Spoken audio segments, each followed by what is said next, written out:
오늘은 이제 또 한장총에서 우리 이대 위원장 되는 서영국 목사께서 정동수 목사의 그 반개혁주의 주장 한국교회 알린다 해가지고 그 인쇄물을 인쇄해가지고 그 배포를 했습니다. 그리고 발표를 했습니다. 그 내용의 가장 그 쟁점 몇 가지를 오늘 이 자리에 당사자, 그러니까 오늘 그 기자회견을 주도하고 있는 한국교회 방송에서 초대해가지고 그러면은 이 쟁점에 대해서 본인의 이야기를 직접 한번 들어보자 해가지고 오늘 이 자리를 마련하게 된 것입니다. 그러면 정동수 목사께서 나와서 쟁점 4가지에 대해서 여러분들께 자세하게 설명을 해드릴 겁니다. 그리고 이 자리를 주최하게 된 것은 한국교회 성도들, 한국교회 성도들이 잘 알지 못하면 그 이단 감별사들의 그 현혹하는 그런 그 미혹하는 그 용어와 단어에 속아 넘어가가지고 이 종교재판 그리고 마녀사냥을 할 수 있는 그런 힘과 권능을 이단 감별사들에게 줄 수 있는 여지가 있기 때문에 사전에 그것을 방지해야 된다라고 저는 생각을 합니다. 그래서 오늘 한국교회 방송에서 이 자리를 주최하게 됐습니다. 여러분 많이 와주셔서 감사드리고요. 정동수 목사 모시겠습니다.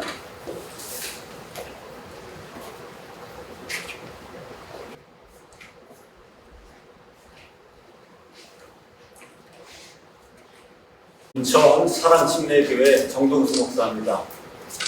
오늘 바쁘신 가운데도 많은 기자분들이 이 대견장에 오셔서 함께 해주신 것 먼저 감사를 드립니다. 최근에 뉴스의 보도에 따르면 한국의 장로교 교단을 대표하는 연합기구인 한국 장로교 총연합회 한장총이라고 하는 걸 저는 이번에 처음 들었습니다. 이런 게 있다는 것을. 이 한장총에서 7월 16일 한국기독교회관 5층 세미나실에서 이단 대책위원회 발족식 및 세미나를 개최했다. 이런 기사가 이제 떴습니다. 그걸 가서 보니까 왜 이런 일을 했냐. 한국교회가 위험하다. 특히 한국교회의 가장 중심 교단인 장로교회가 위험해지고 있다. 이런 판단에 따라서 이런 모임을 개최했다. 이렇게 기록이 돼 있고, 그래서 한장총은 이번 그 모임을 계기로 이단과 사이비로부터 한국교회의 신앙과 교리를 지키기 위해 본격적인 이제 활동에 들어갔다. 이렇게 이제 기사가 이야기하고 있습니다. 한장총 이단 대책위원회 거기서 제일 중요한 조직을 잠깐 제가 보니까 고문의 최상경 목사, 진용식 목사, 그 다음에 이 이단 대책위원회 이거를 꾸려나가는 지도위원이 있는데 합동교단의 박의서, 그 다음에 보신교단의 김경준, 백석교단의 김광호, 그 다음에 합신교단의 유영권, 그 다음에 대신교단의 최만수, 이렇게 해서 아마 5개의 중요한 그 장로교단이 있는데 그 장로교단을 대표하는 이 이단 대책위원회 이대 위원장들이 다 이 안에 전문위원으로 들어있다. 이렇게 이제 기사가 이야기하고 있습니다. 이 한장총의 이단 대책위원회 그 위원장이 있는데 위원장은 서영국 목사로 되어 있습니다. 이 서영국 목사가 한국장로교회가 민감하게 대처할 이단성 단체와 대처 방법이다. 이런 그 주제를 가지고 아마 예배를 드린 다음에 강연을 한 것 같습니다. 그래서 이 서영국 목사는 최근 한국교회 안팎에서 논란이 되고 있는 신사도 운동하고 그다음에 킹제임스 성경 유일주의를 주장하는 정동수 목사에 관한 연구 내용을 중심적으로 다루었다. 이렇게 이제 기사가 이야기하고 있습니다. 이 기사를 가서 보니까 서영국 목사는 지금까지 한국교회 중심이던 장로교회가 무너지고 있는데 그 중심에 정동수 목사가 있다. 정동수 목사는 한국의 침례교회와는 다른 미국 독립침례교회 계통의 극단적 침례교단 소속이다. 그래서 저를 극단적인 침례교 소속이라 이렇게 이야기를 했습니다. 또 한국 교회 내에서의 피해 사례로는 장로교 성도들과 청년들이 정동수 목사에게 관심을 갖고 있다는 거다. 이게 이제 피해 사례라는 거예요. 특히 정동수 목사는 장로교단을 만든 루터와 칼빈을 비난하는 등 도를 넘는 발언을 쏟아내고 있다. 그 기사를 가서 보니까 이제 그렇게 기록이 되어 있습니다.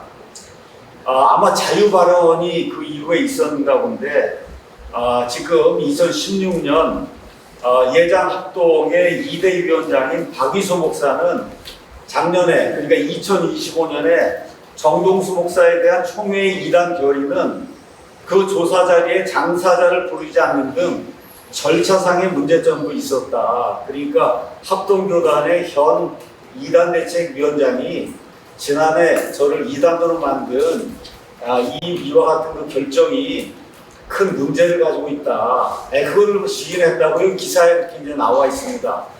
아시는 것처럼 제가 지금 이단 지정 무효 소송을 지금 하고 있습니다.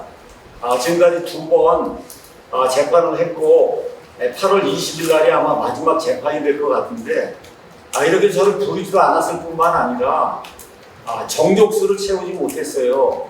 그래서 판사가 계속해서 지금 정족수 자료를 내라고 하는데 지금 내지는 못하고 있습니다. 그래서 아마 8월 20일 날까지 내지 못하면은 그러면 이제 무슨 결정이 이제 이루어질 것 같습니다. 그래서 어떤 경로를 통해서 제가 그날 서영국 목사가 발표한 그 세미나 자료를 이렇게 수집을 했습니다. 어떤 분이 정동수 목사의 반개혁주의적 주장을 한국 장로교회에 알린다. 이거 가서 보니까 이게 7쪽으로 되어 있는데 그 7쪽의 이 자료를 제가 보고 이 안에 가서 보니까 4가지가 핵심 사항으로 그렇게 기록이 되어 있더라고요. 첫 번째, 정동수 목사는 삼신론 이단 교리를 믿는다. 둘째, 그는 킹제임스 성경 유일주의를 믿는다. 그는 칼빈주의를 악의적으로 왜곡한다. 그는 성경의 11조에 대해 왜곡된 주장을 한다. 제가 이렇게 남들 앞에 서서 뭐 하고 하는 거를 그렇게 좋아하는 사람이 아닙니다. 그래서 그냥 이거 읽고 뭐 그런가 보다. 뭐 늘 그래왔으니까. 이렇게 생각하고 이제 무시하려고 그랬는데, 자료를 주신 분이 이번에 한장총이 급히 이단 대책위원회를 출범을 시키고 이런 자료를 모든 장로교단, 거기에 이단 대책위원장에게 배포한 것은 이제 한 2달 있으면은 9월에 장로교단 이제 총회가 이제 다 열리게 되는데, 이 교단 총회에서 나를 삼신론 이단으로 규정하려고 하는 거니까 속히 기자회견을 해서 선제 조치를 취해야 한다. 이렇게 이제 충고를 했습니다.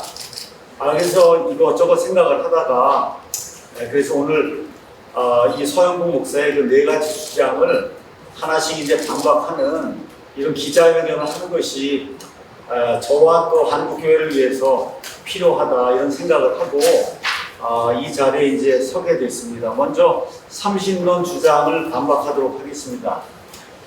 제가 뭐 정확하게 모르지만 지금까지 한 2,000번, 2,500번 이제 설교하고 그다음에 창세기부터 요한계시록까지 성경의 중요한 책은 거의 다 모든 절을 다 이렇게 설교를 해서 강연을 했습니다. 또 제가 70시간에 걸쳐서 조직신학을 강의를 했습니다. 조직신학을 강의할 때는 미국의 성경대로 믿는 이러한 그 무리들을 근본주의자다 그렇게 이야기하는데, 또 복음주의자다 이렇게 이야기하는데, 신학교 이제 가게 되면 근본주의 이제 복음주의 그 학교에서는 조직신학을 강의할 때 가장 많이 쓰는 책이 미국의 리버티 대학의 해롤드 윌밍턴이라고 하는 분이 쓴 조직신학 책, 이 책과 함께 또 헨리 티센이라고 하는 사람이 쓴 조직신학 책, 이 2가지 책을 가지고 이 조직신학 강의를 하게 됩니다. 그래서 저도 이 윌밍턴의 조직신학 책을 가지고 한 70시간에 걸쳐서 제가 이제 강의를 했습니다. 저는 미국에서 가장 큰 침례교 대학 중에 하나인 미국 펜사콜라 크리스찬 칼리지 여기 신학대학원에서 성경 강의학 석사 과정을 이제 밟고 그 과정 중에서 띠샘이 지은 그 조직신학 책을 가지고 이제 공부를 했고, 제가 어떻게 하다 보니까 이제 또 성경을 번역을 하려면은 수십 차례 성경을 모든 단어를 다 읽어야 되고, 또 모르는 것들이 많기 때문에 주석을 아마 한국에 있는 어떤 목사보다도 이 영어로 되어 있는 이런 각종 주석을 많이 읽었을 거예요. 이거 읽지 않고는 이 뜻이 무엇인지 모호한 데가 워낙 많기 때문에 그래서 그렇게 이제 읽으면서 많은 그런 자료들을 살펴봤습니다. 어쨌든 제가 이렇게 이제 해서 한 2000에서 한 2500개 설교를 하고 이제 강의를 했는데 이 모든 게 지금 다 유튜브에 들어있고 또 제가 강의하면서 만든 강의 자료 노트의 거의 대부분이 우리 사랑침례교회 사이트하고 모든 데 다 공개가 되어 있습니다. 자, 먼저 성경이 말하는 하나님은 한 하나님입니다. 영어로 얘기하면 one God이에요. 한 분 하나님이 아닙니다. 너무나 많은 한국교회 목사님들이 하나님을 자꾸 한 분 하나님이라고 그러는데 그거 자체가 잘못된 말이에요. 한 하나님이에요. 성경이 말하는 하나님은 한 하나님. 그런데 이 한 하나님을 믿는 이러한 교파들이 많습니다. 여호와의 증인도 한 하나님을 믿는다 그래요. 근데 우리가 믿는 한 하나님, 성경에 나와 있는 한 하나님은 삼위일체적인 한 하나님이다. 삼위일체적. 다시 말해 아버지 하나님, 아들 하나님, 성령 하나님이라는 세 위격. 영어에서는 펄슨이라는 말을 쓰니까 세 인격체 이렇게 이야기할 수 있는데 그 한 하나님이 세 위격으로 존재한다. 이게 성경적인 그런 의미의 하나님이고 여호와의 증인 같은 경우는 한 하나님이 그냥 한 분으로만 존재한다고 해서 이런 거를 우리가 오리겐이나 아니면 아리우스가 주장했다고 해서 아리우스적인 그런 그 한 하나님론이다 그렇게 이야기합니다. 그래서 영어로 이걸 표현하면 영어식으로 삼일체는 one God in three persons 이렇게 되어 있어요. One God in three persons. 다시 말해 한 하나님이 세 위격으로 존재하신다. 이게 이제 성경적인 의미의 삼일체입니다. 반면에 삼신론은 아버지 하나님, 아들 하나님, 성령 하나님이 각각 별개의 하나님이 되니까 한 하나님이 아니라 세 하나님이 되는 거예요. 이게 삼신론입니다. 그래서 제가 지금까지 우리 교인들과 그다음에 또 여러 사람들을 위해서 삼일체를 수십 차례 이제 설명을 했습니다. 그 설명할 때마다 항상 성경의 하나님은 한 하나님인데 아버지 하나님, 아들 하나님, 성령 하나님이라는 세 인격체 아니면 위격이 이제 존재하고 이거를 세 하나님이라고 그러면 이거는 이단이 되는 거다. 그걸 지금 수십 차례 제가 이야기를 했습니다. 그래서 저는 하나님, 아버지 하나님, 아들 하나님, 그 다음 성령 하나님의 세 위격이 계시되 이 세 하나님이 아니라 한 하나님이라는 거 그리고 아버지, 아들, 성령님 이 세 위격 그 세 인격체가 모두 기원이 없는 존재예요. 기원이 없는 존재고 누구에게도 종속이 되지 않습니다. 자꾸 한국 사람들은 아들 하나님이 아버지에게 성령 하나님이 아버지 하나님에게 종속이 된다 생각하는데 성경적인 삼위일체는 그런 거 이야기하지 않습니다. 아버지 하나님, 아들 하나님, 성령 하나님이 어느 누구에게도 종속이 되지 않는다. 그리고 모든 면에서 동등하시다. 이걸 제가 늘 강조해 왔습니다.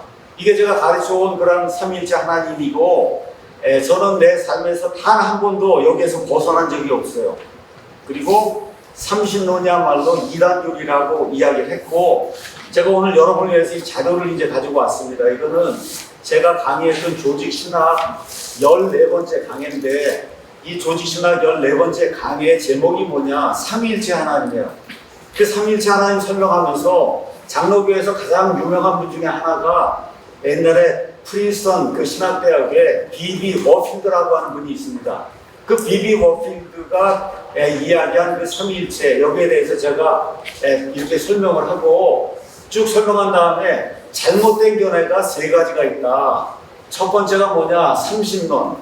이건 세 하나님을 이야기하기 때문에 두 번째가 양태론. 세 번째가 단일신론 하면서 제가 이 조지신학 강의에서 삼신론이 잘못이 됐다. 그래서 여기에 3권 18조부터 48조에 가서 보면 제가 분명히 이야기했습니다. 먼저 잘못된 견해는 뭐냐? 첫째가 삼신론이다. 삼신론은 아버지 하나님도 하나님, 아들 하나님도 하나님, 성령 하나님도 하나님. 여기까지는 좋은데 이거를 세 하나님이라고 이야기하는 이 삼신론은 이단교리라고 제가 여기에다 분명히 못을 박았습니다. 이게 언제 거냐? 2013년 4월 27일자예요. 그래서 오늘 이것도 만들고 오늘 아침에 이거를 아무래도 자료로 남겨놓는 게 좋을 것 같아서 유튜브에 쇼츠로 이걸 해서 올려놨습니다. 그러니까 정동수 목사 삼신론 치면 유튜브에서 이제 나올 거예요. 자, 서영국 목사가 인용한 그 유튜브 영상, 이거는 2024년 2월 23일에 제가 어떤 제목으로 설교를 했냐 하면 개혁성경은 예수님이 창조된 신이라는 이단교리를 가르치니까 대한성서공회는 빨리 이 성경을 바꿔야 된다. 이런 내용으로 이제 설명을 했고, 이 내용의 핵심은 요한복음 1장 18절이 잘못됐다는 거예요. 요한복음 1장 18절. 개혁성경으로 읽으면은 본래 하나님을 본 사람이 없으되 아버지 품속에 있는 독생하신 하나님, 독생했다는 말은 영어로 The Only Begatten이라는 얘기입니다.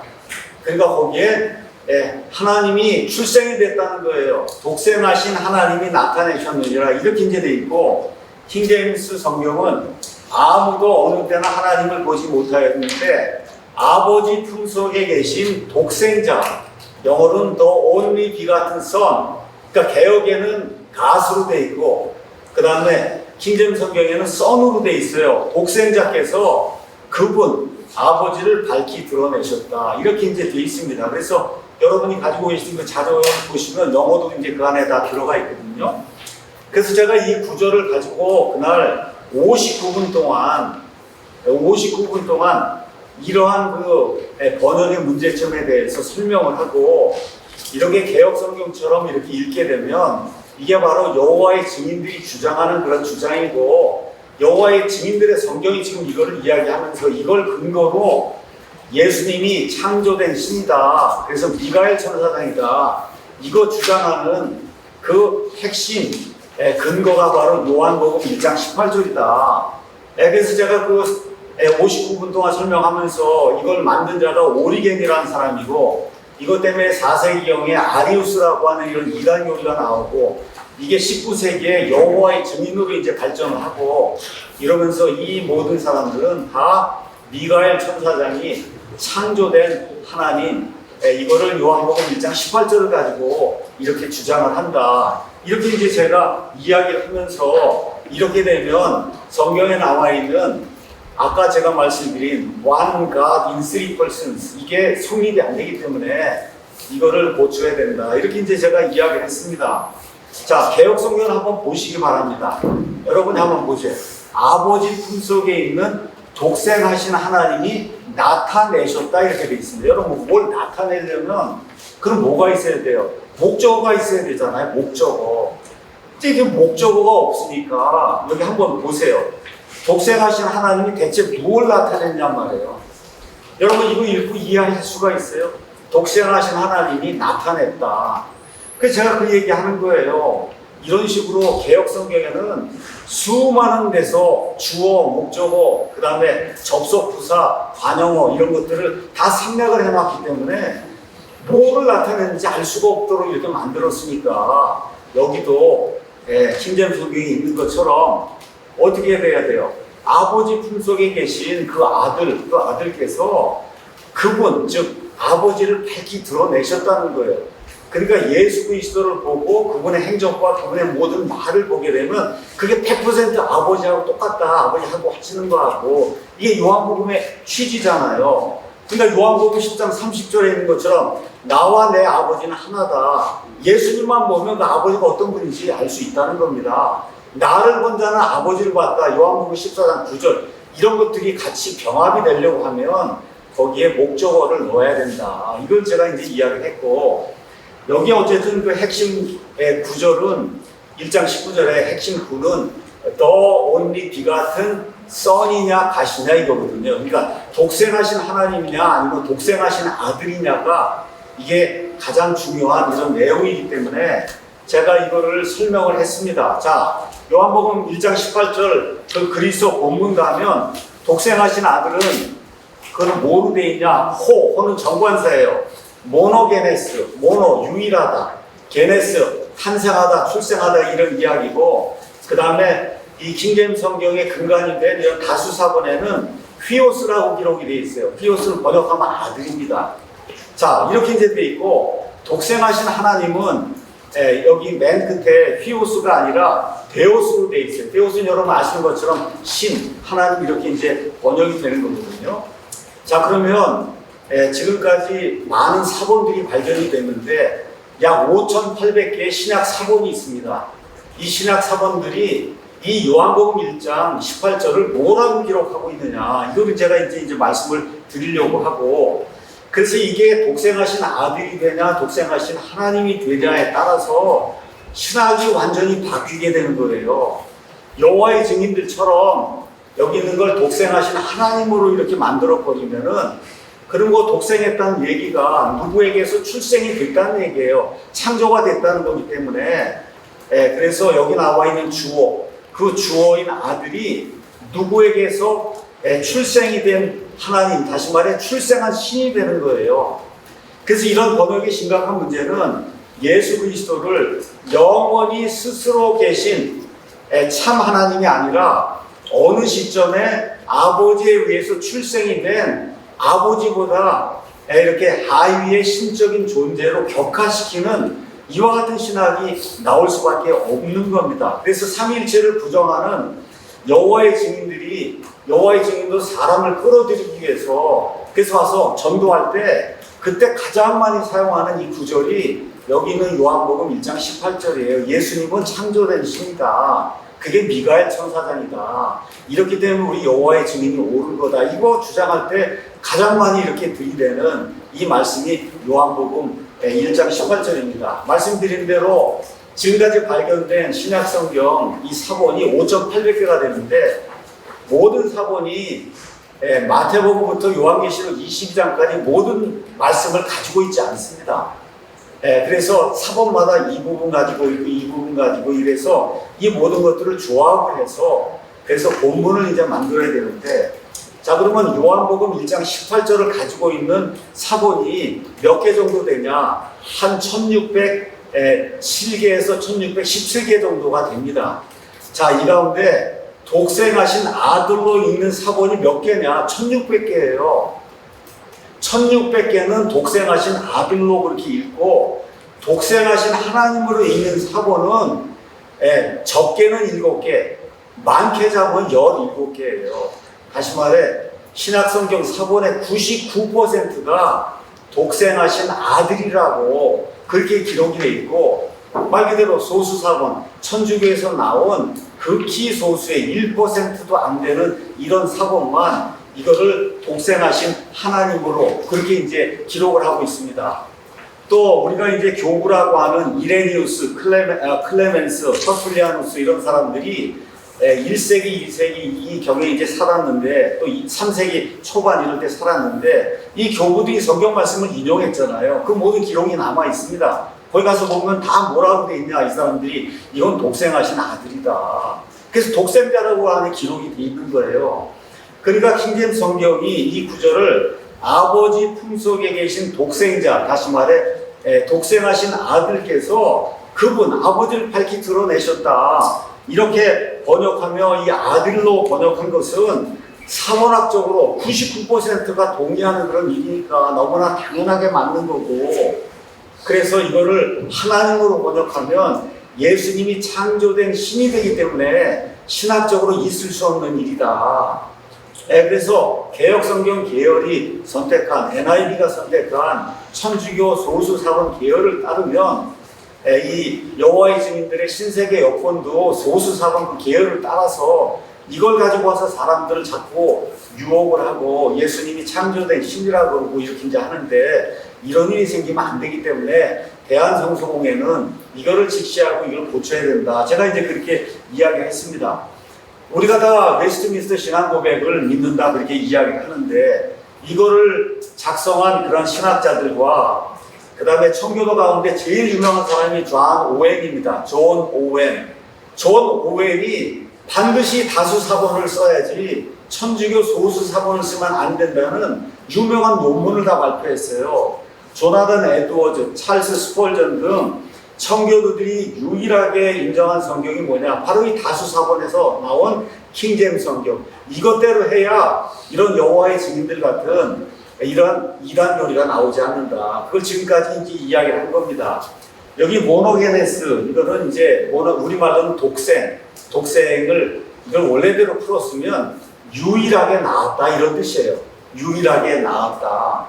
자, 이 독생자가 그러면 여기만 나오냐? 요한복음 3장 16절하고 18절에도 독생자가 나오잖아요. 하나님께서 세상을 이처럼 사랑하사 자신의 독생자를 주셨으니 이거를 독생하신 하나님을 줬다고 하면 되겠어요, 여러분? 그렇잖아요. 3장 18절에도 그를 믿는 자는 정죄를 받지 아니하나 믿지 아니하는 자는 하나님의 독생자의 이름을 믿지 아니하였으므로 여기도 하나님의 독생하신 하나님의 이름, 이건 말이 안 되지 않습니까? 다시 말해 요한복음을 기록한 요한이 3번 이 단어를 썼는데 이 3번이 다 독생자가 돼야 그래 한 저자가 똑같이 독생자라고 하는 사용해서 아버지의 유일하신 아들 이 예수님께서 아버지를 밝히 드러내셨기 때문에 이 예수님이 하신 모든 말씀과 행적을 보면 바로 그게 아버지 하나님을 알 수 있고 아버지 하나님도 동일하게 그런 것들을 하시는 그런 분이라는 걸 알 수 있다는 것을 이야기하는 게 그게 바로 요한복음의 취지라고 하는 거죠.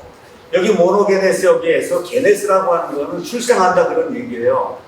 여러분이 성경 가서 보시면 아브라함이 이삭을 낳고 이삭이 야곱을 낳고 야곱이 12지파 이게 낳고 할 때 이 낳는다고 하는 말이 여러분 아버지가 아들을 낳는 게 있습니까? 원래는 없잖아요. 다 어머니가 낳아야 되는데 성경은 아버지가 아들을 낳는 그런 구조로 돼 있어요. 이때 사용된 이 동사가 겟나오라고 하는 동사예요. 그리스 말에서 겟나오. 이 겟나오하고 게네스 여기 어근이 같은 게 보이시죠? 겟나오, 게네스 어근이 같습니다. 그러니까 성경에서는 겟나오는 성경 전체에서 예외 없이 아버지가 아들을 낳는 이런 구조에 사용되는 그런 동사가 겟나오, 여기에서 파생이 된 게 게네스가 되기 때문에 아버지가 아들을 낳아야지 아버지가 하나님을 낳는 이런 구조가 되면 이거는 성경 전체 용례에서 벗어난다. 이렇게 이제 제가 말씀드리면서 그래서 요한복음에 나오는 모노게네스는 아들하고 결합이 돼서 아버지 하나님, 성부 하나님이 성자 하나님, 이게 낳는다고 하는데 실제 이렇게 뭐 낳는 그런 의미가 아니라 유일하게 관계를 맺는 그러한 영원한 관계를 이야기하는 이런 표현으로 온전히 성립이 되는데 이거를 아버지가 독생하신 하나님을 낳았다고 이렇게 이제 되면 그 아들이 출생이 된 하나님, 창조가 된 이런 신이 돼서 여호와의 증인들의 교리를 이렇게 지지하는 이런 것이 되기 때문에 이렇게 번역을 하면 안 된다. 제가 이렇게 말씀을 드린 겁니다. 자, 그런데 이제 소영국 목사는 제가 그 59분 동안 설명했는데 거기에서 딱 31분 12초에서 30초까지 18초만 딱 잘라가지고 그래서 뭐라고 얘기하냐, 개혁성경에 따르면 제가 얘기했다는 거예요. 아버지 품속에 독생하신 하나님이 계시는 거죠. 여러분 개혁성경이 그렇게 돼 있잖아요. 그거 제가 그대로 인용한 거예요. 개혁성경에 따르면 아버지 품속에 독생하신 하나님이 계시는 거 맞지 않느냐. 아버지 하나님 안에 하나님이 또 들어있는 거 아니냐. 제가 그렇게 이야기하면서 이런 데서 이단이 나오는 거다. 제가 그렇게 이제 이야기를 했거든요. 제가 여기서 문제 삼은 거는 이 표현이 만들어내는 물리적인 그런 공간적인 그런 암이에요. 말씀드린 대로 독생하신 하나님은 창조가 된 이런 하나님인데 이거는 기원이 있다는 얘기예요. 아버지 하나님, 아들 하나님, 성령 하나님은 기원이 없는 분인데 어느 시점에 기원을 가지고 있는 이러한 창조된 신이 있는데 이 창조된 신이 하나님 아버지 그 몸속에 물리적으로 담겨있는 듯한 이러한 표현이 개혁성경을 보면 나타나기 때문에 이거를 이렇게 표현하면 큰 인형이 있는데 그 큰 인형 안에 작은 인형이 들어가 있는 듯한 이런 구조를 제가 이야기한 거지. 이러한 기괴한 문자적인 그림을 이야기했는데 이걸 가지고 제가 삼신론을 주장했다. 지금 그렇게 주장을 하고 있는 거예요, 이분이. 여러분, 아버지 품속에는 친밀함을 나타내는 그런 말입니다. 그럼 아버지 품속엔 누가 있어야 되겠어요? 한번 생각해 보세요. 하나님이 있어야 되겠어요? 아니면 아들이 있어야 되겠어요? 이 친밀한 이런 관계를 지금 얘기하는 건데, 그래서 아버지 품속에는 하나님이 아니라, 창조된 하나님이 아니라 독생하신 아들이 있어야 된다. 제가 그 이야기를 했던 거예요. 근데 서영국 목사는 이 영상에서 핵심적으로 제가 다룬 59분 동안에 제가 핵심적으로 다룬 게 독생하신 하나님이냐, 독생하신 아들이냐, 이것 때문에 이단 교리가 생긴 이런 모든 것들을 제가 다 설명을 했는데 이거는 하나도 언급하지 않고 엉뚱하게 가서 18초 이 부분을 딱 따가지고는 문맥 밖에서 이 부분을 끄집어내서 그것도 다 자의적으로 내가 아버지와 아들의 상호 내주를 부인했다. 그래서 삼신론 이단 교리를 가르쳤다고 이렇게 주장하는 게 이게 천형적인 이단을 만드는 사람들이 하는 일이거든요. 이런 문맥이 있으면 문맥 가운데 이거 전체를 얘기하지 않고 거기에서 어느 한 부분을 딱 이렇게 따갖고 그래갖고 이단을 만드는 거예요.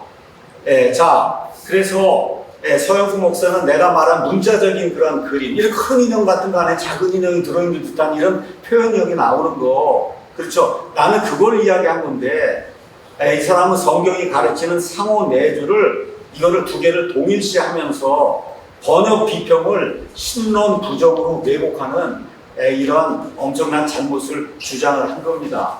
그래서 이 영상의 핵심은 그리스도 원문의 구조, 독생자, 그러니까 독생하신 아들, 거기에 밝히 드러내다, 누구를 드러내? 아버지를 드러낸다. 이런 거를 개역 성경이 제대로 정확하게 살리지 못해서 여호와의 증인들이 이걸 들고 와서 그래서 여호와의 증인을 믿으라고 성도들을 이렇게 유혹하는 이러한 문제를 제가 이제 지적을 하면서 그래서 아버지와 아들이 별개의 신이다라는 존재론적 주장을 한 게 제가 아닌데도 불구하고 이걸 가지고 제가 그걸 부정을 했다 해서 삼신론이라고 하는 말도 안 되는 어불성설의 이런 주장을 했다는 거. 자, 그러면 성경이 분명하게 삼위일체를 이야기하느냐? 분명하게 이야기를 합니다. 킹제임 성경으로 요한일서 5장 7절 가서 보시면 여러분이 보시는 것처럼 하늘에 증언하는 세 분이 계시니 곧 아버지와 말씀과 성령님. 여러분 가서 보시면 아버지가 더 Father, F가 대문자. 그렇죠? 예수님이 요한복음에 예수님도 말씀, 요한일서에 예수님도 말씀, 말씀이 더 Word 이렇게 돼 있어서 W도 대문자. 그 다음에 성령님도 다 대문자로 돼 있어서 여기 나와 있는 세 인격이 다 대문자로 돼 있어서 신성을 가진 존재다. 그 뒤에 뭐라고 썼냐? 이 세 분은 하나다. 영어로 these three are one 이렇게 돼 있어요. 이게 제가 지금까지 설명을 했던 성경에 나오는 삼위일체 그거를 요한일서 5장 7절이 이 세상에서 유일하게 이 말씀을 성경 안에 그대로 포함하고 있어요. 개역성경 가서 보시면 증언한 이가 셋이다 이렇게 되어 있습니다. 여러분, 증언한 이가 셋이다 이러면 그 셋이 누군지 뭘 근거로 하나인지를 어떻게 이 본문을 통해서 알 수가 있어요. 그러니까 우리가 여호와의 증인이라든지 이런 자들이 오면 요한복음 1장 18절하고 요한일서 5장 17절만 딱 갖다 대면 그 순간에 이제 주행량을 칠 수밖에 없죠.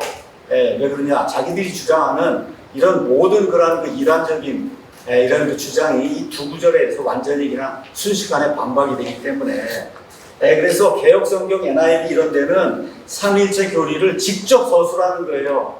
조직신학적으로 증명하는 것이 아니라 직접 서술한 이런 본문이 존재하지 않고 루터 성경, 올리베탄 성경, 칼빈이 사용했던 그 다음에 킹제임 성경 등 다수 본문에서 나온 이런 성경만이 요한복음 1장 18절도 제대로 번역하고 요한일서 5장 7절에도 아버지 하나님, 말씀 하나님, 성령 하나님의 이 위격을 이야기하면서 이 셋이 하나가 된다고 하는 이와 같은 그 성경적 삼위일체를 본문이 이야기하는 거다.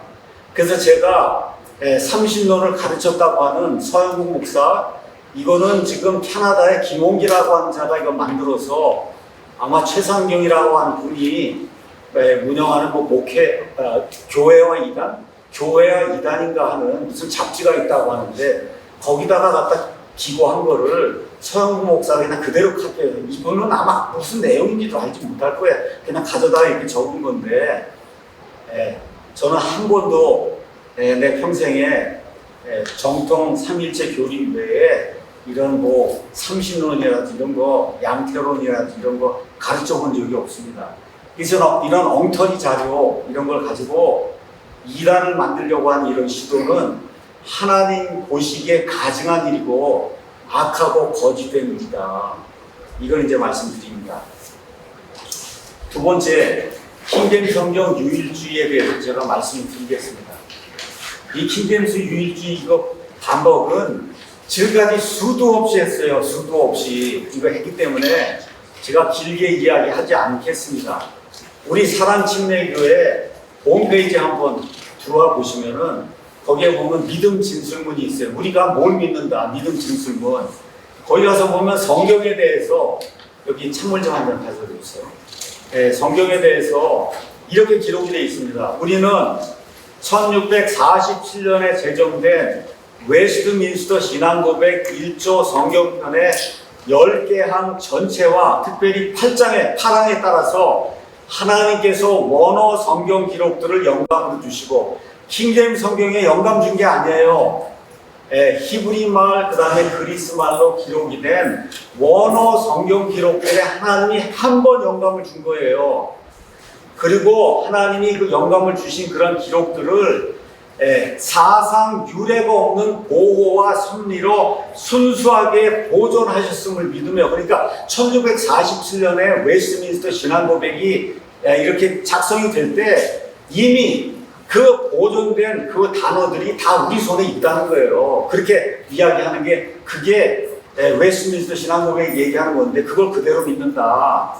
그 다음에 하나님께서 받으실 수 있도록 바르게 예배드리기 위해 정확하게 이 보존된 원어 성경 기록들을 번역해야 된다고 그렇게 웨스트민스터 신앙고백이 이야기하고 있는데 그거를 그대로 믿는다.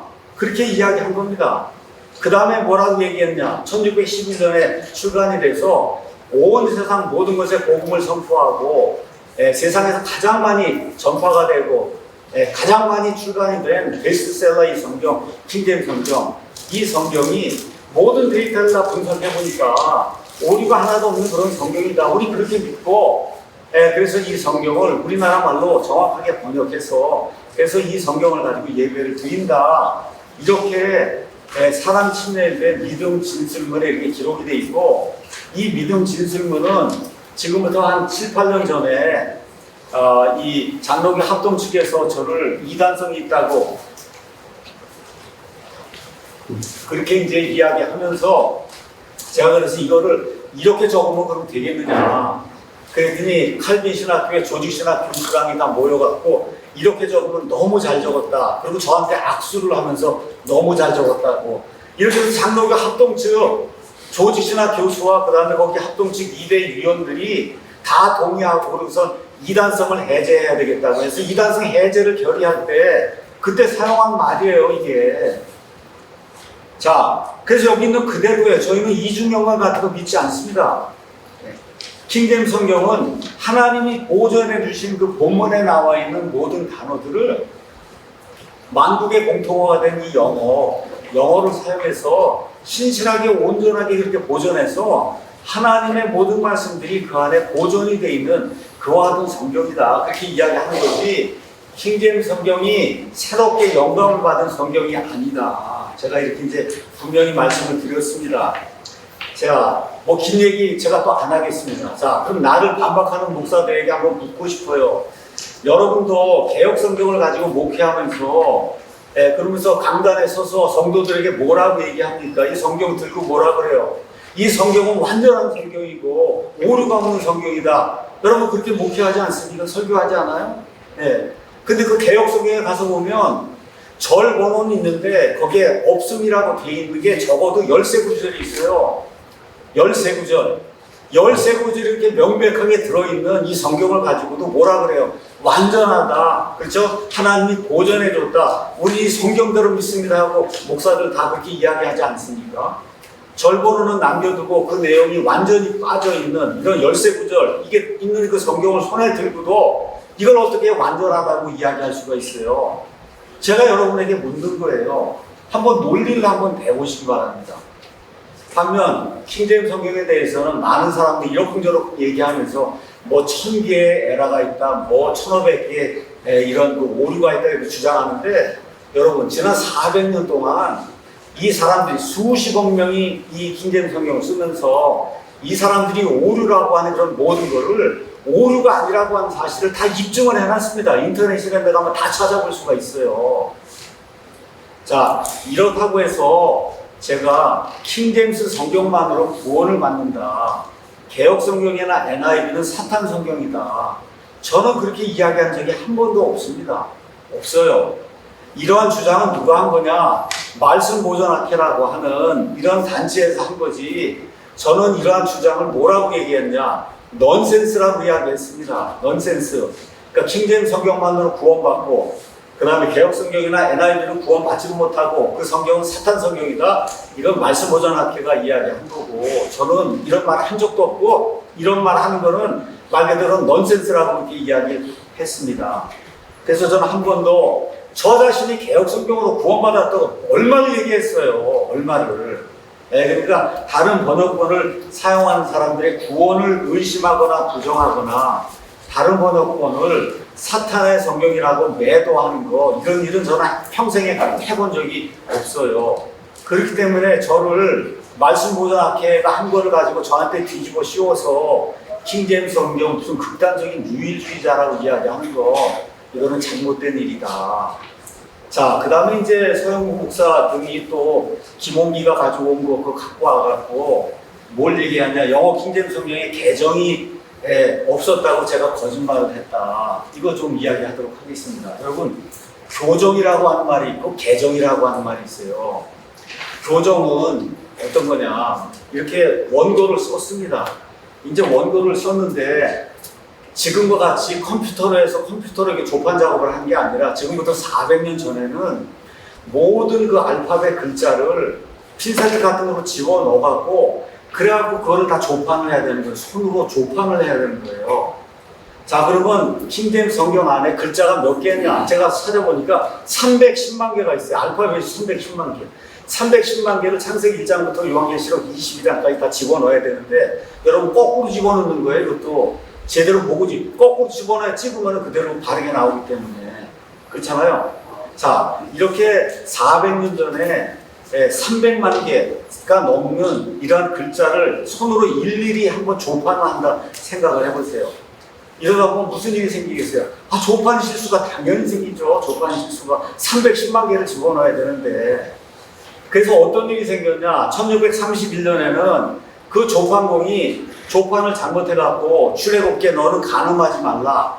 그게 영어로는 Thou shall not commit adultery. 거기 not이 들어가야 되는데 not을 빼버린 거예요. 조판하다가. 그래서 인쇄가 돼서 나왔는데 보니까 너는 간음하라가 된 성경이 나온 거예요. 너는 간음하라. 그래서 영어에서는 이거를 위키드 바이블, 킹제임스 성경 중에 이런 사악한 바이블이 있다, 이런 얘기가 나오는데, 여러분 뭐가 있어요? 아, 여기 원본이 있잖아. 이게 번역자들이 만들어 이거 가서 대조해 보면 아, 여기에 낫이 반드시 있어야 되는 거 너무나 당연히 아니고 어떻게 곧바로 폐기 처분하고 그리고 다시 낫을 넣어서 그렇게 해서 이 조판 실수를 바로 잡았거든요. 자, 이런 일. 그래서 1621년도에 초판이 나왔는데 초판에도 이런 인쇄공들의 실수들이 여러 개가 있는데 번역자들이 몇 명이 50명이 있단 말이에요. 초판이 나오자마자 번역자들이 자기가 번역하는 거하고 대조하지 않겠습니까? 내가 이렇게 해서 줬는데 이게 제대로 됐는가? 이렇게 해서 번역자들이 살아있는 그런 그 시대에 이 사람들이 이거 해서 조판공들의 실수는 거의 다 잡아놓은 거예요. 그러니까 어떤 사람이 와서 1911년 초판을 가지고 오고 지금 쓰고 있는 킹제임스 성경은 왜 두 개가 다르냐? 왜 달라요? 아, 초판이 잘못돼서 그렇게 된 건데 이걸 가지고 개정을 했다 그러면 안 되죠. 이거는 교정을 한 겁니다. 자, 그 다음에 또 뭐가 있었냐? 1611년 이후에 1750년경에 영어 철자에 변화가 생기기 시작했어요. 그래서 그 전에는 단어마다 그 뒤에다가 영어 e를 붙였습니다. 예를 들어 fear, 두려워하다 이런 얘기 fear, F-E-A-R 다음에도 e가 붙어 있어요. 그 다음에 어둡다 할 때 dark라는 단어 뒤에도 e가 붙어 있어요. 이게 1611년경의 영어에 읽을 때는 다 똑같습니다. 옛날에 우리가 일제시대 그때 전에는 한국을 뭐라 불렀냐 코리아라 불렀는데 그때는 C를 썼습니다. C. 근데 일제시대 이후에는 코리아를 K를 써요.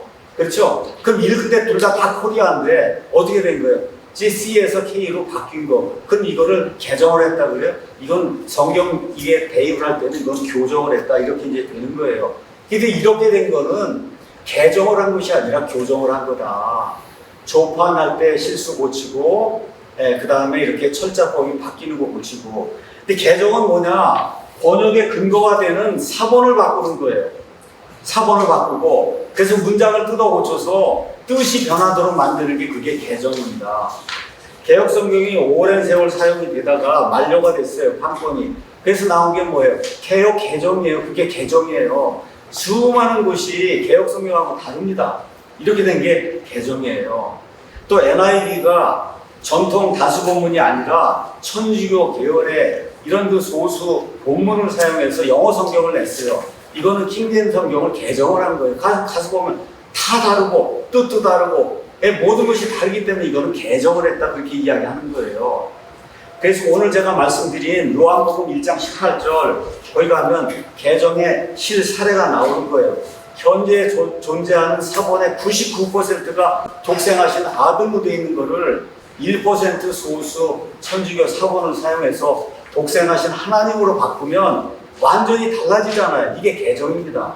요한일서 5장 7절에 하늘에 증언하는 세 분이 계시니 아버지와 말씀과 성령님이시고 이 세 분이 하나인데라 이게 돼 있는 그대로 써야 되는 거를 그걸 완전히 빼버리면 그럼 어떻게 돼? 개정이 되는 거예요. 뜻이 달라지고.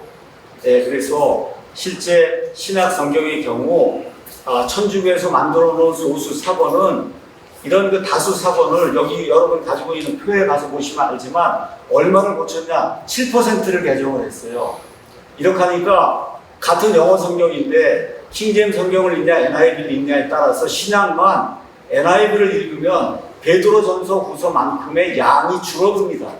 양이 줄어들 뿐만 아니라 많은 교리적인 이러한 문제가 생긴다. 거기저기 결론에 적어놓은 거 잘 보세요. 1611년 킹제임스 성경 역자들이 번역해 놓은 본문은 지금까지 이런 의미의 개정을 거친 적이 없어요. 제가 1611년 초판이 아니고 1611년에 킹제임스 성경 역자들이 다수 사본을 사용해서 만들어 놓은 본문, 그 본문은 1611년 이후로 한 번도 변한 적이 없다. 그래서 제가 교정은 있어도 개정은 없다. 여러분 이해가 되지 않습니까? 제가 무슨 거짓말한 것이 아니고 그리고 그건 지금 긴 시간이 없어서 제가 설명을 못하니까 이 책을 여러분에게 나눠드렸어요. 이 책의 54쪽부터 보면 제목이 킹제임스 성경 개정 신화해서 제가 이야기했던 철자법 문제 이런 모든 것들을 여러 페이지에 걸쳐서 이미 다 이렇게 설명을 해놨으니까 여러분이 가셔서 혹시 뭐 기사를 쓰시거나 할 때 가서 보시면은 이게 무슨 내용인지 이해를 할 겁니다.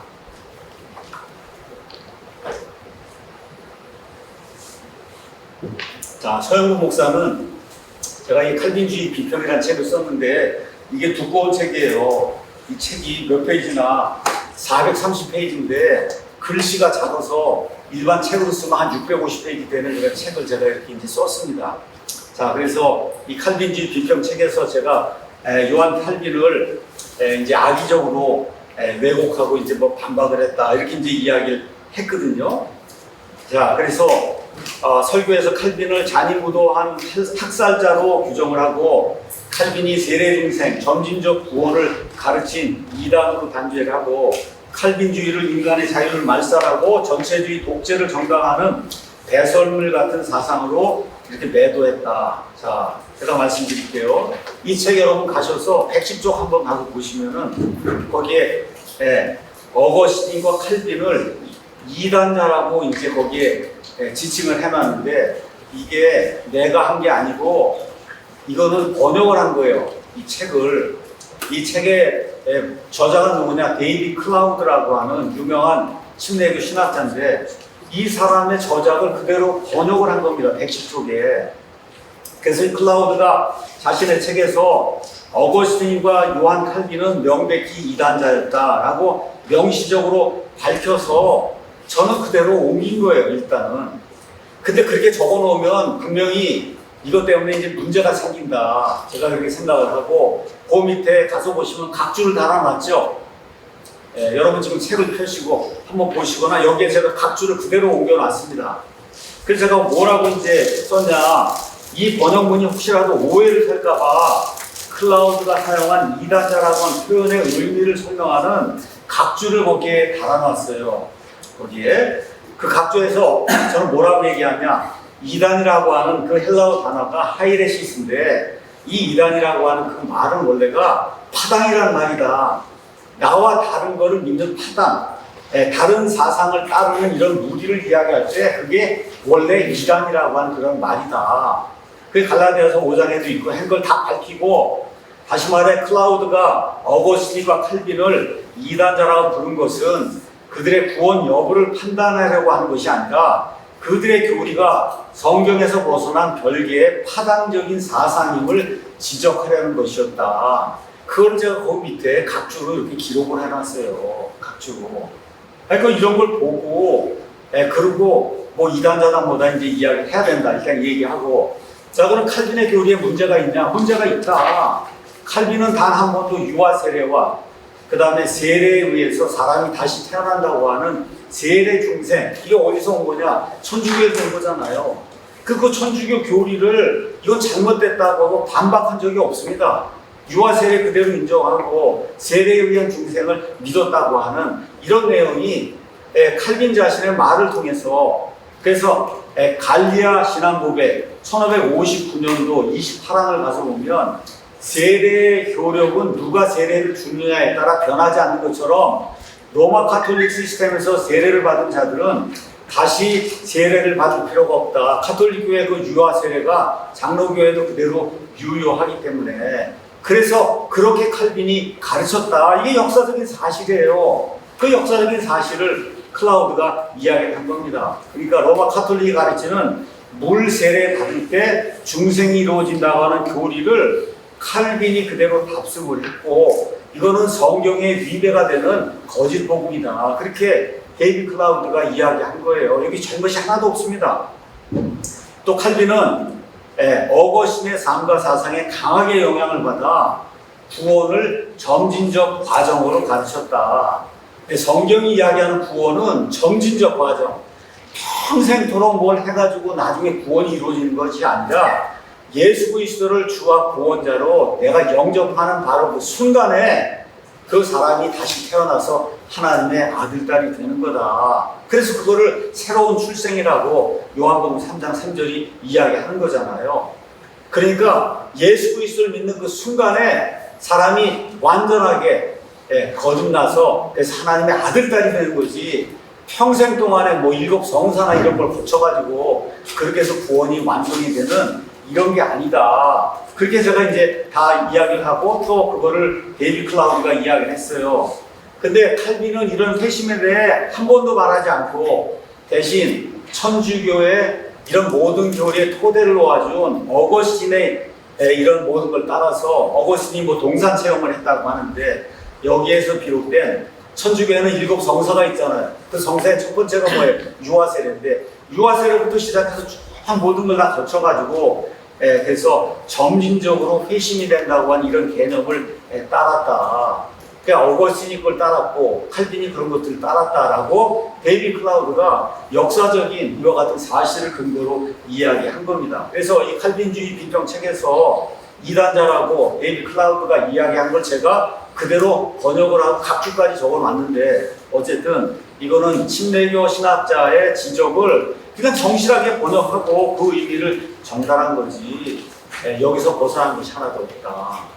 자, 그 다음에 이제 제가 칼빈과 루터의 흑역사라고 하는 이 칼빈주의 비평의 423쪽에 가서 보면 제가 이 두 사람의 만행을 이야기하면서 이렇게 먼저 이야기했습니다. 저는 종교개혁자들의 다섯 솔라를 믿으며 많은 면에서 그들을 존중하고 그들의 용기에 찬사를 보냅니다. 제가 이렇게 썼습니다. 1000년 이상 진행이 된 로마 가톨릭 중세 암흑 시대를 거치면서 성경과 교리가 완전히 가려져서 보통 사람들은 성경을 읽지도 못하고 보지도 못했습니다. 이런 시대에 루터, 칼빈, 쯔빙글리 등이 이신칭의 그 다음에 다섯 솔라 등을 맺으며 암흑 시대에 밝은 빛을 주었으니 이것은 참으로 감사한 일입니다. 제가 그렇게 다 기록을 했습니다. 이 사람들에 대해서. 그래서 용기를 칭찬하고 공헌을 다 인정을 했어요. 네. 그래서 그 다음에 제가 이야기한 거는 그럼에도 불구하고 이런 사람들도 다 인간이기 때문에 나약하고 연약하고 하기 때문에 이런 사람들을 성역화해갖고 그렇게 죄가 하나도 없는 것처럼 이렇게 만들면 안 된다. 그걸 제가 이야기한 거예요.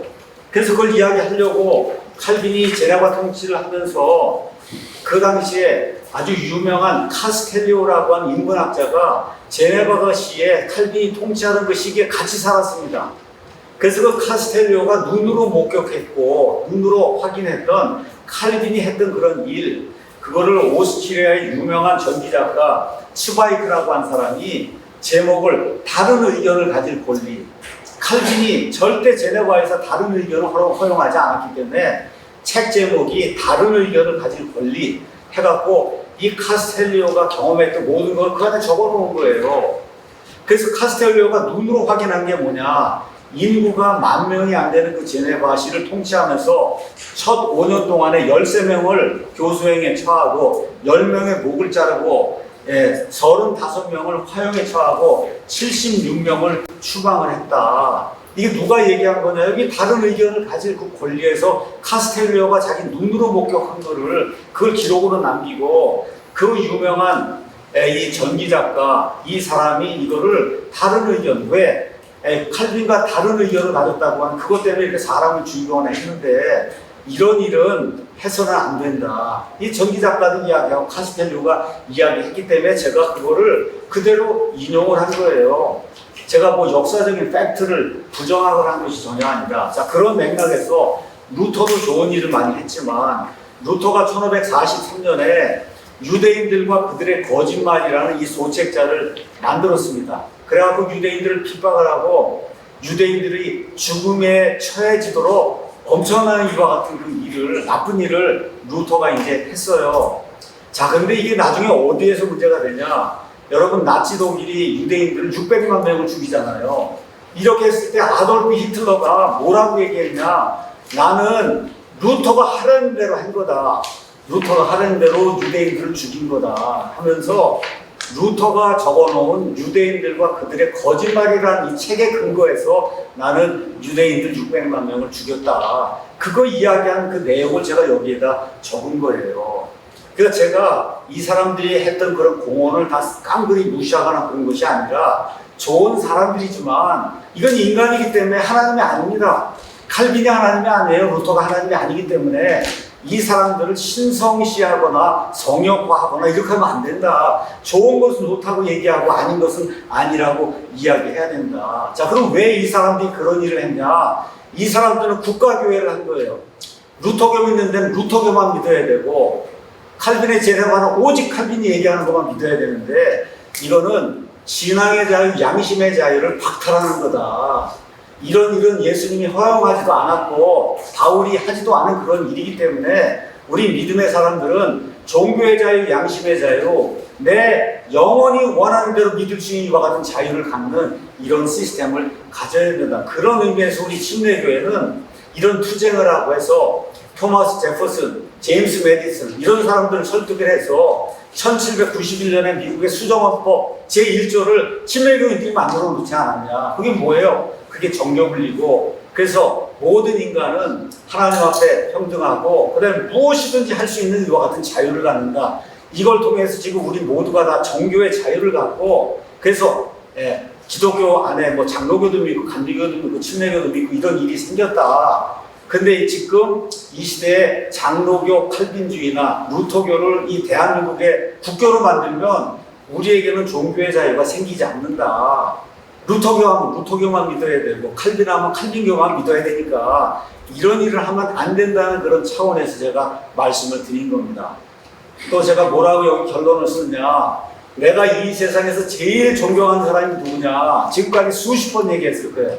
미국의 존 메가더 목사를 제가 가장 많이 좋아한다. 메가더가 누구예요? 칼빈주의자로 가장 유명한 사람이 현 시대의 존 메가더잖아요. 그래서 메가더의 칼빈주의적인 그런 요소는 내가 싫어하지만 메가더가 지금까지 했던 그런 모든 강해설과 이런 모든 것은 내가 너무나 좋아하기 때문에 지난해에는 메가더의 예배라고 하는 책을 사용해서 적어도 20번에서 30번 주일 오전 설교를 했어요. 그 다음에 제가 이 대한민국 땅에서 가장 존경하는 목사가 누구냐, 김남준 목사라고 얘기했어요. 역시 이분도 칼빈주의자인데 우리 교회 성도들에게 얼마나 많이 김남준 목사님 책을 소개했는지 모릅니다. 그러니까 제가 말씀드리고자 하는 거는 칼빈주의자이기 때문에 다 안 되고 그런 이야기를 하는 게 아니라 칼빈주의자든 알미니안주의자든 옳게 말하는 건 받아들이는 거고 옳게 말하지 않는 건 다 갖다 버려야 되는 거다.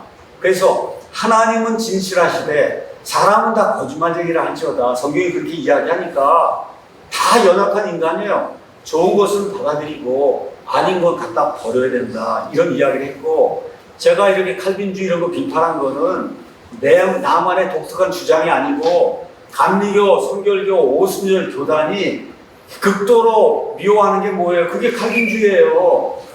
그러니까 서로가 서로를 이단이라고 얘기하는데 왜 이단이라고 안 하냐? 교파가 크니까 이단이라고 안 그러는 거예요. 칼빈주의자들도 감리교를 원래 이단이라고 해야 되고 또 감리교도 칼빈주의자들 이단이라고 그렇게 해야 되는데 신학자들끼리 그렇게 이야기합니다. 그런데 교단적으로 왜 이단이라고 안 하냐? 크기 때문에 안 하는 거예요. 그러니까 이건 뭐 누구를 비판하고 하는 일은 얼마든지 할 수 있는 그런 일이다. 자, 마지막 주제는 제가 11조를 왜곡을 했다 그렇게 이야기를 하는데, 서영구 목사가 2026년 6월 14일 유튜브 쇼츠 설교를 이야기하면서 목사들이 애용하는 말라기 3장 8절에서 12절이 내가 신약 성도와는 무관한 그런 말씀이다. 이거는 신정국가 체제 이스라엘에게 해당이 된다. 이거 얘기했고, 이거를 이용해서 목사들이 11절 내라 그러고 헌금 봉투에 들어있는 이름을 다 발표하고 이렇게 해갖고 고려를 빨아내고 이렇게 하는데 이 구절을 이용하면 안 된다. 이거 한 거를 이제 문제를 삼았거든요. 자, 그래서 이분은 갈라디아서 3장, 로마서 9장 이런 걸 근거로 해서 믿음으로 말미암은 자들이 아브라함의 참 자손이고, 그래서 교회가 이제 참 이스라엘이 됐다는 거예요. 그 구약시대 이스라엘이 교회에 의해서 대체가 됐다고 하는 이런 그 천주교의 대체신학, 장로교의 대체신학을 가지고 이야기하는 겁니다. 여러분, 성경은 그렇게 이야기하지 않습니다. 여기 나와 있는 갈라디아서 3장, 그 다음에 로마서 9장 말씀은 믿음으로 말미암아 아브라함에게 주어진 그 약속의 그 상속자, 곧 영적 자손이 된다고 하는 그런 얘기지, 이제 교회가 국가로서의 이스라엘을 대체해서 이스라엘에게 주어진 모세 율법 전체, 각종 희생제도, 절기, 11조 규정 등을 우리가 물려받는다, 이런 거 얘기하는 게 전혀 아니라는 거예요. 갈라디아에서 핵심이 뭐예요? 할례를 받아야 된다고 주장하는 자들이 나타나니까 할례가 율법 전체를 이야기하는 건데 구원받으면 할례 받을 필요가 없다, 그거 이야기하는 거예요. 다시 말해, 구원받으면 예수님께서 십자가에 달리시며 다 이루었다고 말씀하실 때 율법이 요구하는 그런 모든 성취하는 이런 모든 걸 예수님이 성취하기 때문에 더 이상 이런 구약시대 신정정치 하에서의 이런 제도에 우리가 머물면 안 된다, 그 이야기를 하고 있는 거예요. 그래서 로마서 9장이나 로마서 9장도 11장 가서 보면 하나님이 이스라엘을 버리셨느냐 그러니까 바울이 뭐라 그래요? 결코 그럴 수 없느니라. 아니, 그러니까 육적인 이스라엘이 있고 이렇게 믿음으로 구원받아 아브라함의 자손이는 영적인 이스라엘이 있고, 11장 끝에 가면 그래서 나중에 이스라엘이 구원받아서 육적인 이스라엘이 그래서 결국은 천년왕국을 이루고 이렇게 한다는 얘기를 성경이 이야기하고 있는 거 아닙니까? 그래서 이런 구절들이 구분하는 것은 혈통적 이스라엘과 믿음의 자손 사이에 구원론적 영적인 구분이지, 교회가 신정국가 이스라엘의 제도적인 그런 지위, 뭐 조세제도, 성전 제사제도, 레위지파, 생계 규정 이런 모든 거를 이어받아야 된다는 교회론적인 주장이 아니라는 거. 이건 뭐 누구라도 다 알 수 있는 그런 내용이기 때문에 더 이상 이야기하지 않겠습니다. 지금 이 교회에는 레위지파도 없고 성전 제사제도도 없고 지금은 신정국가 체제가 아니기 때문에 강제적 의미의 이와 같은 그 11조에 거둘 필요가 없다. 제가 이렇게 설명을 했고, 제가 여기까지만 이야기했으면 그러면 문제가 되는데, 제가 11조 설교하면 제가 2번인가 했어요. 지금까지 평생에 11조 설교를. 내가 강단에서 잘못됐다고 지적한 거는 신정국가 이스라엘에게 적용이 되는 말라기 3장을 이용해서 11조를 국가의 조세처럼 강제적으로 징수하면 안 된다 그 얘기한 거예요. 근데 내가 11조를 반대하거나 아니면 11조를 거두는 걸 반대한 게 아니다. 저는 정반대를 가르쳐서 그 다음에 뭐라고 얘기했냐. 율법시대에 살던 이스라엘도 10분의 1을 바쳤는데 지금 엄청난 은혜시대에 사는 우리 신약시대 성도라고 하면 적어도 10분의 1 이상을 바쳐야 되지 않느냐. 이게 성경이 이야기하는 건데 어떻게 자발적으로 바쳐야 된다. 이게 제가 이야기한 핵심이에요. 가서 한번 들어보시기 바랍니다. 제가 이야기했던 거. 그래서 이 구약시대의 그 11조라고 하는 거는 최소한 이 정도는 바쳐야 된다는 기준이 되는 거고, 그래서 강제적인 조세 이런 형태로 거두는 것이 아니라 자발적으로 하나님 사랑해서 바치는 이런 헌금이 돼야 된다. 이런 걸 제가 이야기했다는 겁니다. 이렇게 해서 이제 11조까지 마치고 이제 결론의 말씀 드리고 이제 말씀을 드리겠습니다.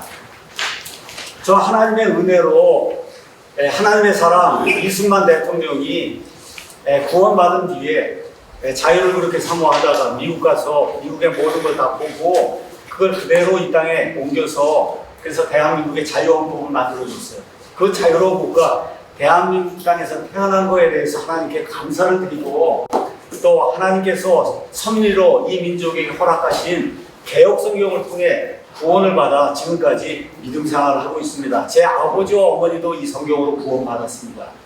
근데 제 전공이 뭐냐? 공학을 했어요. 기계공학을 했고 저는 데이터를 다루는 이런 과학을 했어요. 데이터, 이거하고 이게 맞느냐 그러냐를 하는 거를 평생 했어요. 평생. 그러니까 18살에 대학에 들어가서 만 65세까지 대학 교수로 33년을 이렇게 하는 동안에 매일 하는 일이 이 데이터하고 이 데이터가 맞는가 그런가를 공학자이기 때문에 그 일을 했어요.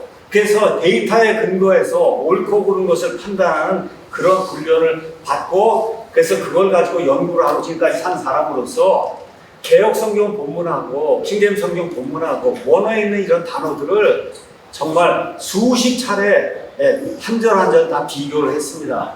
그래서 비교한 결과 개혁 성경 안에는 문법적으로 또 번역적으로 사본학적으로 오류가 너무 많다는 것을 발견했어요. 근데 이거는 저만의 독특한 주장이 아니라 여기 장로교 신학교의 나채원 교수님이라고 대학원장을 지낸 분이 계십니다. 이 대학원장을 지낸 분이 여기 목차에 가서 보시면 서론에 이렇게 이야기했어요. 개혁성경에 있는 그대로 믿고 설교하면 큰일 난다. 오역이 너무 많기 때문에 반드시 그 말씀이 맞는지 그런지를 확인하고 그러고 설교를 해야 된다고 장로교 신학대학의 대학원장인 나채원 교수님이 이야기를 하고 그 문제가 되는 걸 이렇게 깨알처럼 해서 이거를 거의 한 600페이지를 적어놓은 거예요. 그게 우리말 성경 연구. 근데 이게 나만의 독특한 그런 주장이 아니라는 거. 그래서 목사와 성도들이 올바른 길로 가기 위해서는 문법적으로 정확하고 사본학적으로 정확하고 뜻이 분명한 성경이 있어야 됩니다. 그래서 오늘 저는 이 자리에서 요청을 합니다. 나를 이단으로 지정하라는 시도를 좀 멈추고 지난 한 100년이고 동안에 부실한 성경을 만들어 풀면서 막대한 이득을 취한 대한성서공회를 향해 이제 21세기 중학교, 고등학교 이런 학생들도 제대로 읽을 수 있는 문법에 맞고 그 다음에 앞뒤가 딱 들어맞고 이렇게 해서 올바른 교리를 가르칠 수 있는 좋은 성경을 좀 만들려고 이제 이단하는 사람들이 좀 강력히 요구해야 되지 않냐. 그래서 이런 부실한 성경을 만드는 대한성송이야말로 지탄의 대상이다. 그래서 이거를 좀 여기도 한장총 이번에 모이거든. 제발 좀 그런 거 결의해갖고 그 결의안을 대한성송에 내고 그 다음에 9월 총회에 좀 내고 이렇게 해서 올바른 이런 성경을 내도록 그렇게 하는 것이 좋지 않냐. 제가 요새 마지막 작업을 하고 있습니다. 그 작업이 뭐냐? 이름이 킹제임스 성경, 개혁 성경, 비교, 대조 성경이에요. 신약 성경을 요 왼쪽에는 킹제임스 성경, 요 왼쪽에 개혁 성경 이거 집어넣고 개혁하고 해서 틀린 부분, 잘못된 부분을 제가 다 빨간색으로 다 이렇게 칠을 하고 있어요. 이렇게 다 칠을 해갖고 그래서 이게 피면은 뭐가 잘못된 거나 하는 거를 누구나 볼 수 있게 이번 9월이면 나옵니다. 이게 한 650페이지 정도가 되거든요. 예, 이 책을 지금 만들고 있어요. 눈이 빠지도록 하고 있어요, 제가. 왜 그러냐? 저는 이 땅에 살고 있는 기독교인들이 올바른 믿음 생활하고 하나님 앞에 좋은 사람으로 드러나길 원합니다. 저는 무슨 장로교회를 비판하거나 어떤 목사들을 비판할 의도가 전혀 없어요. 저는 내 공학자로서의 내 양심이 증언하는 대로 이건 틀렸기 때문에 이렇게 하면 이거 이단이 되기 때문에 이렇게 믿어서 베레아 이단이 나오고 신천지 이단이 나오고 다 이단이 나오지 않냐. 성경 그대로 개혁 성경의 기록에 있는 그대로 믿으면 신천지와 베레아 같은 이단이 나올 수밖에 없으니까 이거를 고쳐야 된다. 저는 그렇게 이야기하면서 한국교회를 도와주고 있는 거예요. 이 목사들이 하지 못하는 거를 이 공학을 한 사람이 모든 데이터를 수십 번 읽어보고 그러고서는 올바르게 이렇게 돼 있는 걸 이거 참조하셔서 좋은 성경을 만들어서 그게 개혁이 되든 뭐가 되든 좀 제발 중학교, 고등학교 아이들이 읽을 수 있는 그런 수준의 그런 성경을 내달라. 그래서 제가 제 평생을 바쳐서 일을 하고 있는 거다. 저는 지금까지 단 한 번도 킹제임 성경만 읽어야 구원받는다 이런 얘기 한 적이 없고 이거를 특히 또 사서 봐야만 된다 이런 거 한 적이 없어요. 어떤 목사가 제가 수십억 원을 벌었다고 수십억 원을 벌었다고. 여러분 제가 지금까지 판매해서 납품해서 생명을 말씀드린 납품한 금액이 30억 원이 안 돼요. 30억 원이 안 돼요 지금까지. 그럼 몇 권을 팔았고 그 가운데 그거 하면서 1판, 2판, 3판 이거 나올 때마다 그 전판 산 사람 다 물어도 교환해주고 이렇게 이제 하면서 지금까지 왔거든요. 이런 사람을 보고 뭐 수십억 원을 이 주장하는데 이 이단 간별사가 재판을 받다가 통장을 깠더니 14억 원이 나왔다. 이게 지금 다 기록이 남아있는 거 아닙니까? 그렇게 된 거를 또 해서 또 CBS인가 뭐 어디에서 제가 뭐 200억 원을 벌었다 그럽니까? 그렇죠? CBS 뉴스에 나와요. 제가 200억 원인가 벌었다고. 이런 방식으로 거짓 뉴스를 이렇게 자꾸 내고 그러는데 이번에 그냥 두지 않을 거예요. 그래서 내가 하지도 않은 말과 문맥에서 벗어난 한 구절을 붙잡고 뭐 삼신론, 킹제임스 유일주의 하며 저를 이단으로 몰아가는 일은 하나님의 사람이라고 불리는 목사들이 해서는 안 된다. 그러다 보니까 이단 강결사가 성도들에게 어떻게 조롱과 비난의 대상이 되고 있는 거 아닙니까? 여러분 장로교인들이 얼마가 돼요? 500만이고 우리 교회는 1000명이 안 돼요. 500만 명이 뭐가 무서워서 1000명도 안 되는 그런 교회 목사를 이렇게 벌벌벌벌 떨고 그러는지 난 도대체 이해가 안 되더라고. 500만 성도를 가지고 있는 장로교인들이. 그래서 이러한 이단 지정 관행이 왜 유독 장로교회에서만 반복이 되냐. 제가 말씀드린 대로 칼빈주의가 지닌 국가교회 배타성, 오직 장로교만이 공교회라고 하는 이러한 사고방식, 여기에서 비롯된 거예요. 우리 장로교회만 공교회다. 여러분 그렇지 않습니다. 그렇지 않아요. 역사는 그렇게 이야기하지 않거든요. 한국식 장로교회가 표준이 아니고 이 성경이 표준이 되는 이런 교회를 해야 된다. 바이블을 믿어야지 칼빈이나 루터나 웨슬리 믿는 거 아니다. 그래서 저를 비판하는 사람들에게 요청을 해요. 앞으로 비판하거나 할 때는 내가 쓴 책과 내가 말한 말 이거를 문맥적으로 다 읽어보고 정확하게 판단한 다음에 이단이든 뭐든지 비판을 해라. 또 이분들이 얘기하는 게 장로교는 나 때문에 인원수가 감소를 하고 있다. 제가 가서 살펴보니까 한국교회가 전체적으로 교인수가 감소하는데 코로나19 이후에 교인수가 적어도 20에서 30%가 자동으로 지금 감소했다고 그렇게 다 알려져 있습니다. 그러니까 교인 수가 줄어드는 이유는 목회자와 교회 구조 자체에서 찾아야지, 엉뚱하게 나 같은 희생양을 하나 잡아가지고 이 사람 때문에 교회 교인 수가 줄어든다 이렇게 하는 거는 비겁한 행위다. 비겁한 거예요. 비겁한 거. 그래서 기억을 해야 됩니다. 지금 밖에 있는 사람들이 교회에 대해서 호감을 갖는 사람이 20%도 안 돼요. 제가 처음에 교회를 한다 그래서 예배당을 하나 이렇게 빌리러 빌딩마다 돌아다니는데, 교회 한다 그러면 절대 빌딩을 안 빌려줍니다. 왜 그래요?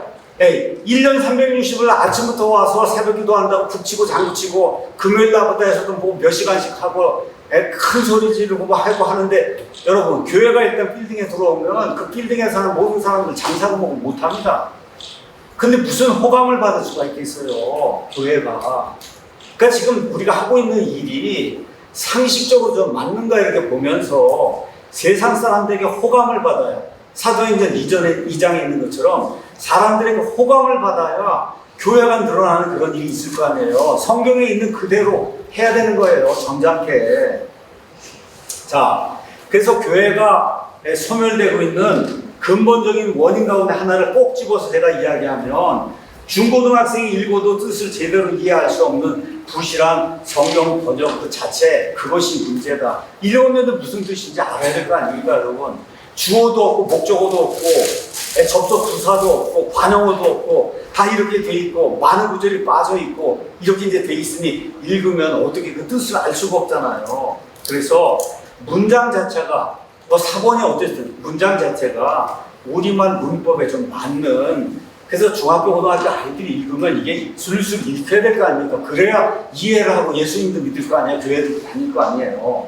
그래서 하나님의 말씀을 이렇게 부실하게 번역해 놓고 성도들에게 읽으라고 내놓으면 이거는 하나님의 교회를 망치는 일이다. 그래서 어떤 목사님이 이 군목으로 일해요. 그래서 세례를 준단 말이에요. 세례를 주면 성경책을 준다는 거예요. 군인들에게. 목사님, 그 성경책이요 하나도 안 읽습니다.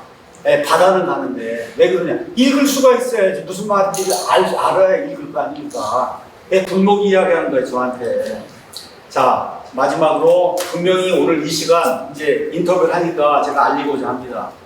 2026년 7월 10일부터 개정된 정보통신망법, 이른바 77법이 시행이 되고 있고, 아시는 것처럼 김어준이라고 하는 자가 이 77법에 첫 번째 걸려들어서 2천만 원 허위 사실로 밝혀져 갖고 2천만 원 지금 걸려들었거든요. 그러니까 허위임을 알면서도, 오늘 제가 뭐 30론이나 뭐다 이거 허위임을 알면서도 타인에게 손해를 끼칠 의도나 부당한 이익을 얻은 목적으로 허위 조작 정보를 유통하는 행위에 대해서 법원이 실제 손해액의 최대 5배에 달하는 징벌적 손해배상을 명할 수 있도록 하였고, 법원 판결 등으로 이제 확정된 허위 조작 정보를 2회 이상 반복 유포하는 경우에는 최대 10억 원의 과징금까지 부과할 수 있도록 그렇게 이제 됐어요. 그렇기 때문에 유튜브, 블로그, 신문, 미디어 등에서 허위 사실로 지금까지 지난 몇 년, 한 10년 동안 나를 비방해온 이런 자들은 이제부터 유의해야 된다. 제가 이 말씀 오늘 드립니다. 기자회견 하면서.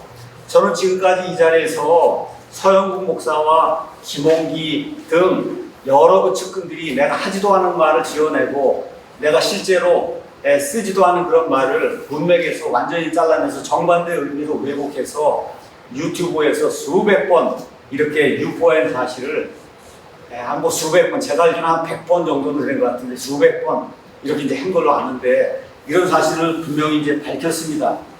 이러한 행위는 단순한 신학적인 견해 차이가 아니다. 내가 무슨 200억 원을 벌고 수십억 원을 벌고, 여기 이단 간별사가 본인이 얘기한 거예요. 그 유튜브 영상 다 갖고 있습니다, 저희가. 그러한 자가 또 세습을 하더라고요. 또 자기 아들을 동사 목사를 해갖고 그 교회에다 갖다 놨어요. 이러한 자가 무슨 이단 간별을 한다고 지금 한국교회에 앉아 있으니까 교회가 안 되는 거예요. 이런 사실을 알면서도 나의 인격권과 명예를 훼손할 의도로 허위 조작된 정보를 유통을 이제 시켜왔는데, 이제 이 문제는 교단 내부의 신앙 논쟁을 넘어 법적 책임의 영역에 들어선다는 것을 오늘 분명히 밝힙니다. 그래서 앞으로 나에 대해서 내가 하지도 않은 말이나 문맥에서 벗어난 발언이나 글의 일부를 근거로 이단이다, 이단성이다 이러고 주장하며 허위 조작 정보를 유포했고 지난 한 10년 동안 또 유포하려는 모든 개인과 단체에 대해 이번에 개정된 정보통신망법 이거에 따라 법적인 책임을 반드시 물을 거다. 그래서 지금 경고합니다.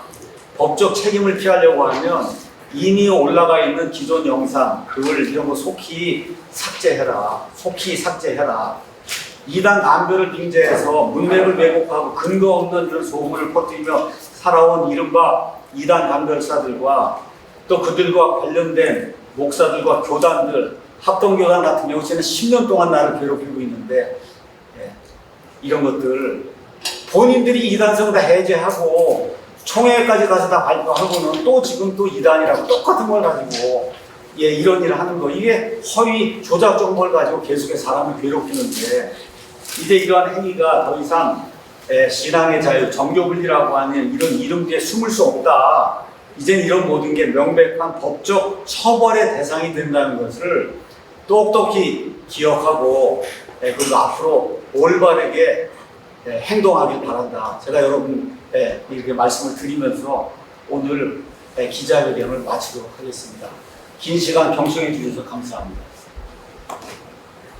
혹시 질문하고 하시는 내용 있으면 말씀하시면. 저 교회하시는 차국수 기자인데요. 제가 그날 현장 쪽그 2대2 세미나에 가서 했었어. 현장에서 여러 가지 들었었는데요. 그냥 이제 몇 가지 나온 내용에 대해서 제가 이래도 듣겠습니다. 나온 내용 중에 그 목사님께서 신학을 제대로 하지 않았다. 사실상 신학을 거의 안 했다고 하는 옛날 식의 이게 허위 정보라. 얘기가 나왔는데 아까 뭐 학교 얘기 잠깐 하셨는데 그거에 대해 정확하게 어떻게 신학을 하셨는지를 좀 알려주시고요. 두 번째는 사실 한국 교회는 사실 미국의 침례교회하고 일반적으로 서든을 얘기하고 사실 ABC, USA를 거의 모릅니다 사실은. 그러니까 그런 와중에 사실 목사님이 나왔다는 거 사실은 그 독립 침례교회라고는 말을 하던데 그거에 대해서 생소할 수밖에 없는데 그 목사님이 속한 그 목사님이 안수받은 그 교단에 대한 미국의 인지도나 평가는 어떠한 것인지를 좀 알려주세요. 아니 중요한 그런 거 질문을 이제 하셨는데 저는 미국의 펜사콜라 크리스천 칼리지에 있는 신학대학원에서 성경 강의학 석사를 했습니다. 정식 학위를 받았고 이 대학은 어떤 대학이냐 여러분 박존수 대학은 다 아시죠? 김장원 목사 담임 그 박존수 대학에서 공부하신 분들이 미국의 펜사콜라 플로리다로 내려와서 이걸 만든 거예요. 미국에는 많은 그리스도인들이 공립학교가 이게 망했기 때문에 학교를 안 보냅니다 아이들. 그래서 뭘 만드느냐 하면 홈스쿨링을 해요. 그 홈스쿨링 하려면 교재가 있어야 되잖아요. 기독교 교재. 그 기독교 교재를 이 전 세계 홈스쿨링 하는 그런 사람들에게 가장 널리 공급하는 그 두 개의 학교가 하나가 박존수고 하나가 펜사콜라 크리스천이에요. 이 교재들은 100% 킹잼 성경만 씁니다. 그 안에 있는 모든 그 내용이 킹잼 성경만 쓰는데 예전에 박존수가 제일 큰 교재였는데 지금은 펜사콜라 크리스천의 백화북이라고 하는 게 홈스쿨링 교재에서 전 세계를 석권하고 있다. 그러니까 정통적인 이와 같은 독립 침례교회 이런 그런 신학대학이고 학생이 제가 알기로는 4,000명에서 한 5,000명 정도 이렇게 되니까 이런 그 침례교회 이런 데서는 가장 큰 이런 그 대학이 아니겠는가. 거기에 가서 정식으로 2년 동안 공부해서 성경 강의학 석사를 받았어요. 제가 여러분에게 말씀드리고자 하는 것은 여러분 신학을 3년 했냐 5년 했냐 10년 했냐 신학을 안 했냐는 목사가 되거나 하는 거하고 전혀 상관없습니다. 이 세상에서 가장 유명한 스펄전, 그렇죠? 마틴 로이드 존스, D.L. 무디, 그 다음에 몰간 캠벨 이런 사람들 신학교 가본 적이 없는 사람이에요. 이 세상에서 가장 훌륭한 목사가 가본 적이 없는 사람하고 사도 바울도 마찬가지고 그러니까 신학교를 갔냐 안 갔냐 이런 걸 가지고 교단 신학을 했냐 안 했냐 이런 걸 가지고 뭐 목사가 된다 안 된다 하는 것 자체가 그것 자체가 잘못된 거다. 그래서 미국의 많은 침례교인들은 이렇게 신학교 가지 않아도 얼마든지 목사가 될 수 있다. 이걸 믿고 있고, 미국에 있는 이 남침내에 대해서 이제 말씀을 드리겠습니다. 원래 모든 교회는 다 교단이 없는 거예요. 특히 미국은 전체적으로 전 세계에서 침례교회가 가장 강한 나라입니다. 한국 사람들은 너무 잘못 생각해요. 이 우물안 개구리처럼 장로교회가 세상에서 제일 큰 걸로 이렇게 생각하는데, 한국만 장로교회가 큰 거고, 미국에서는 전체 개신교인 가운데 장로교회가 차지하는 거는 아마 2%가 안 될 거예요. 그러니까 엄청나게 작은 그런 교단이 미국에서는 장로교단이다. 가장 큰 게 뭐예요? 침례교회고, 세계에서 가장 큰 교단이 뭐예요? 침례교단이에요. 침례교회는 1억 8천만 명 정도 있습니다. 전 세계적으로. 그래서 모든 침례교회는 처음부터 다 독립교회였어요. 이렇게 하다가 1850년경에 노예 문제가 이제 생기면서 남침례교회, 북침례교회 이런 것들이 이제 생겨나면서 우리가 얘기하는 교단이라고 하는 게 이제 생겼는데, 이렇게 교단에 들어가지 않은 사람들이 적어도 20% 이상 남아 있습니다. 미국에. 그 사람들은 성경의 교단이 어디가 있느냐, 이렇게 해서 독립침례교회를 하는 거예요.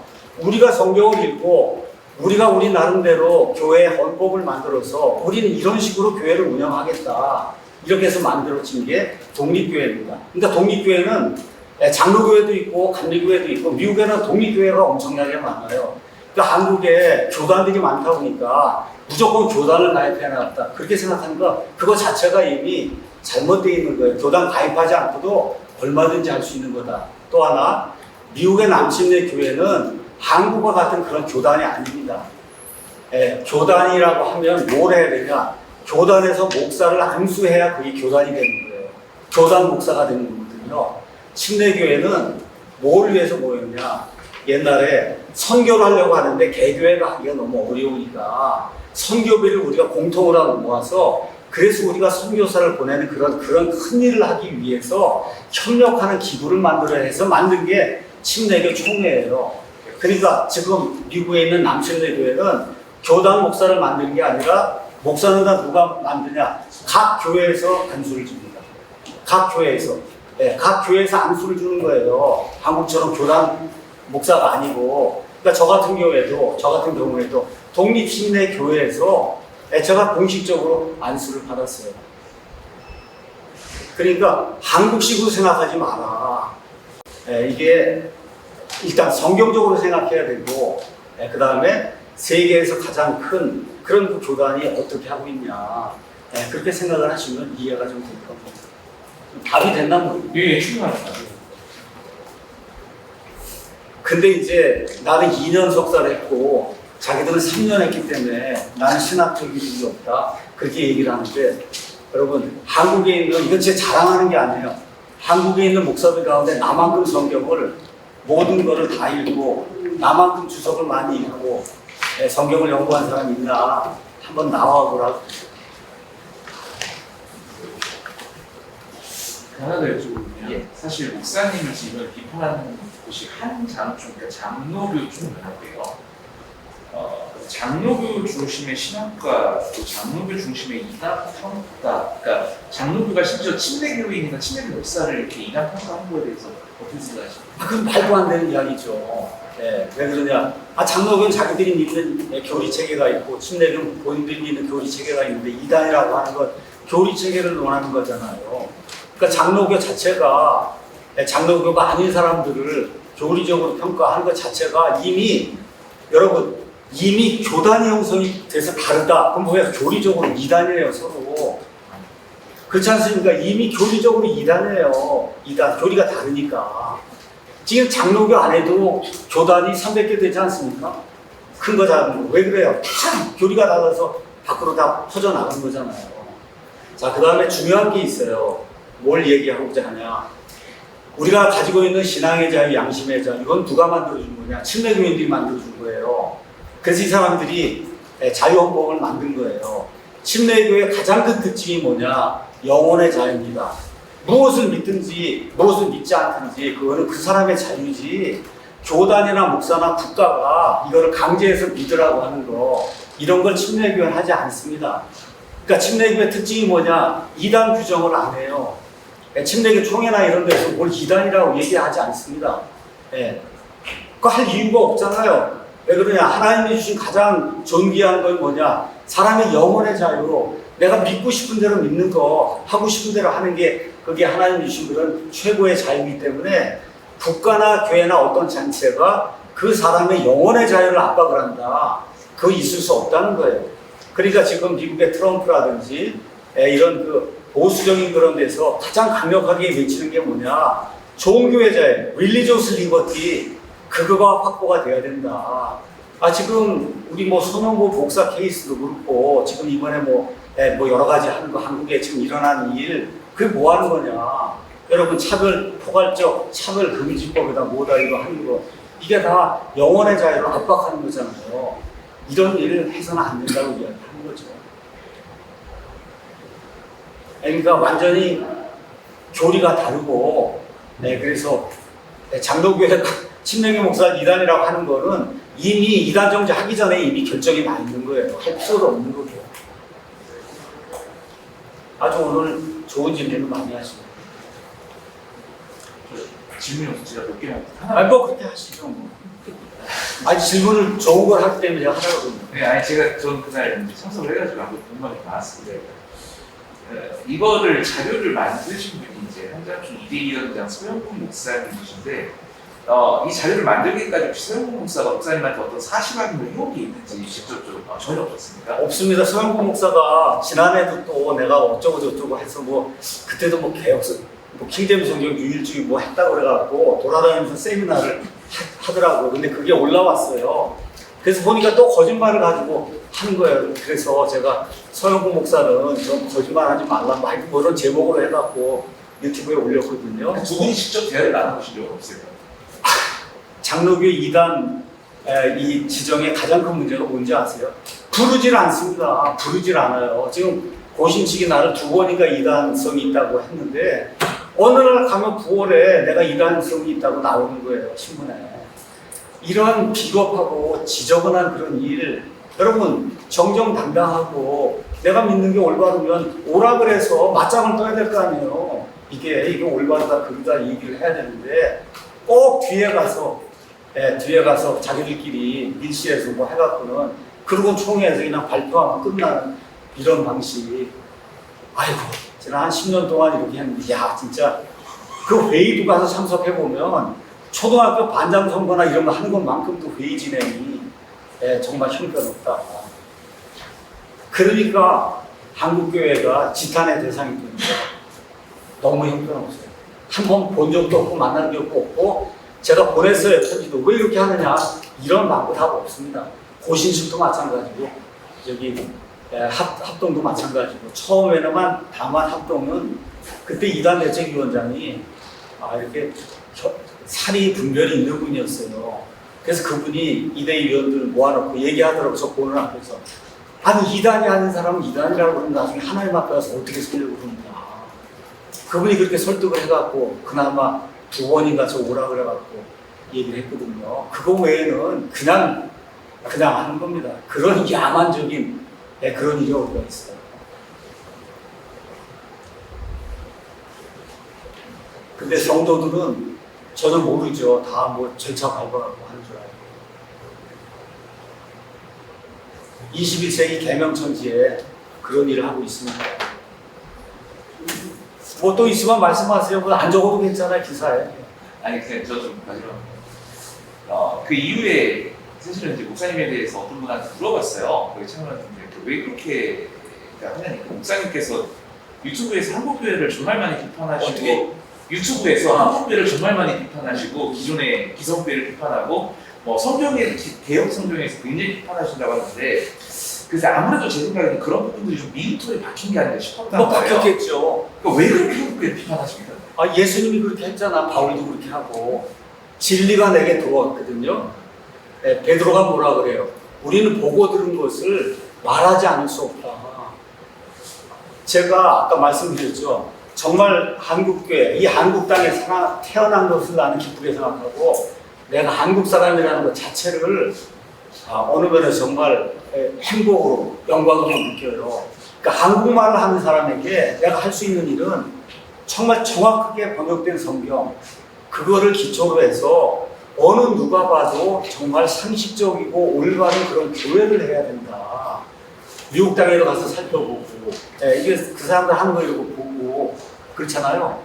그렇게 해야 되는데, 여러분, 얼마나 비상식적인 일이 한국에서 일어나고 있습니다, 교회에. 아까 말씀드렸잖아요. 이단 강제로 한다고 돌아다니면서, 그렇게 돈을 그냥 받아 먹고 그러고는 또 아들 지금 데려다가 동사목사 시키고 이제 아마 올해인가 내년에 은퇴한다 그러는데 이렇게 하면서 이단 강제로 한다 그러면 그 사람들이 그거 어떻게 생각하겠어요? 생각해 보세요. 예. 이런 일이 비일비재하게 일어나고 있다, 한국 교회에. 그러니까 저도 32살까지는 감리교인으로 이렇게 이제 했고, 제가 이제 22살에 유학을 갔으니까 22살까지 한국교회 이제 다녔고, 미국 가서도 한국교회, 감리교회 다녔고, 한국에 들어와서도 제 아버지가 장로니까 제가 다니던 감리교회 갔는데, 이걸 알고 난 다음에는 갈 수가 없습니다. 감리교 목사가 성만 전하겠다고 해서 감리교 갔더니 다 나오라 그래갖고 천주교 가운 같은 거 입고는 그리고 하나씩 빵을 집어넣어줘요, 입안에다가. 감리교 목사가. 근데 그거 한 다음에는 이제는 절대 이런 교회 안 가겠다고 그러고서 뛰쳐나오고.